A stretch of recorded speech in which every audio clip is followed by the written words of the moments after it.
La medición, ¿qué es lo que me va a dar? ¿Solamente el registro? No, me va a dar, si yo tengo que hacer una corrección, ¿dónde debo hacerla? ¿Cómo debo hacerla?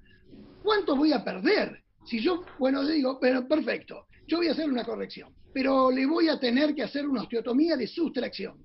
Ah, una osteotomía de sustracción significa perder longitud. La voy a hacer en forma intraquirúrgica, va a salir corregido o no voy a poder hacerla así y voy a tener que hacerla en forma progresiva con un fijador externo o con un clavo endomedular o con una placa. ¿Cuánto debo comprimir, corregir o elongar simultáneamente? Y por último, me dedico a pensar qué osteosíntesis voy a usar. No lo primero. Yo desgraciadamente siempre digo que en realidad la mayor parte de mis aprendizajes fueron en el laboratorio de la casa que vende la osteosíntesis.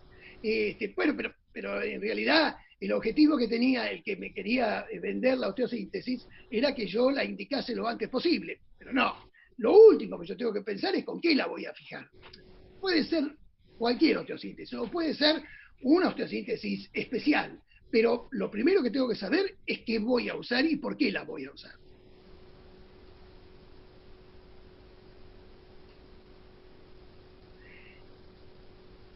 Una de las cosas que nosotros medimos mucho es la desviación del eje mecánico. Es lo que Dror Paley, que fue el que, pero esto fue publicado por mucha gente, sobre todo los que hicieron prótesis de rodilla, el MAD, o sea, la desviación del eje mecánico. Es cuánto se desvía hacia adentro o hacia afuera el eje de la marcha, o sea, el que sale de la cresta ilíaca, pasa por la cabeza femoral, pasa por la rodilla y llega al centro del tobillo. En realidad, ese es el eje con que yo comienzo mi marcha. Ese es el eje mecánico. Si yo tengo un varo, mi eje se va a desviar para un lado, y si yo tengo un valgo, se va a desviar hacia el otro. Bueno, es normal, porque está dentro de lo lógico, según Cook, que sea 10 milímetros la desviación del eje mecánico como normalidad estándar, como desvío, pero entre 3 y 17 es el desvío estándar. Ahora, cualquiera que tenga un desvío más allá del centro de la rodilla en esos valores, bueno, yo tengo que pensar que va a merecer o no una corrección. Si yo voy a usar una osteotomía para corregirlo, digo, bueno, sí, merece ser corregido. Esto no puede, este chico no puede caminar así, es real, es una invalidez, es un conflicto, esto le va a provocar una artrosis futura. Entonces, debo pensar cuál es la geometría de la deformidad. La voy a medir, la voy a calcar si es necesario. Más de una vez pongo un papel y la calco y la recorto y pruebo cómo la voy a corregir. En la bisectriz, porque eso es lo que yo digo, esa es es el por dónde va a pasar mi escoplo, por dónde va a pasar mi sierra. Si yo voy a corregir esta tibia que está en el dibujito, la bisectriz marca el corte que yo le voy a hacer para poder corregirla.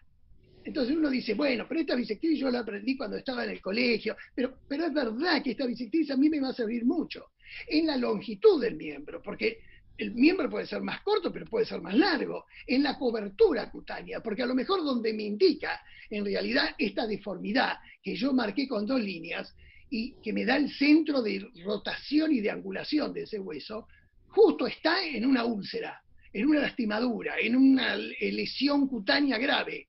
¿Qué pasa si yo me corro para arriba o para abajo para hacer la osteotomía? ¿Cuánto voy a tener que perder? ¿Cuánto voy a tener que resignar en la corrección? En la calidad del hueso, porque si justo en esta corrección yo tengo una pseudoartrosis, no, yo, bueno, ahí no voy a poder hacer la osteotomía. En la proximidad de la fisis, piensen que nosotros, la gente que hacemos traumatología y ortopedia infantil, el 98% de nuestras patologías están en la fisis. La displasia de cadera, el PERTE, la epifisiolisis, las fracturas fisarias, todo lo que ustedes piensan, la sepsis, todas, o sea, todo el centro de rotación y de angulación está en el centro de la fisis. Claro, pero mi osteotomía no puede pasar por el centro de la fisis.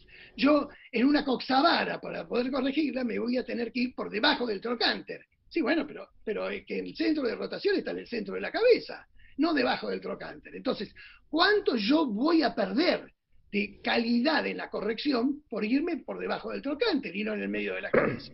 Todo eso yo debo calcularlo para saber si mi osteotomía debe ir más al valgo, más al varo o más en rotación.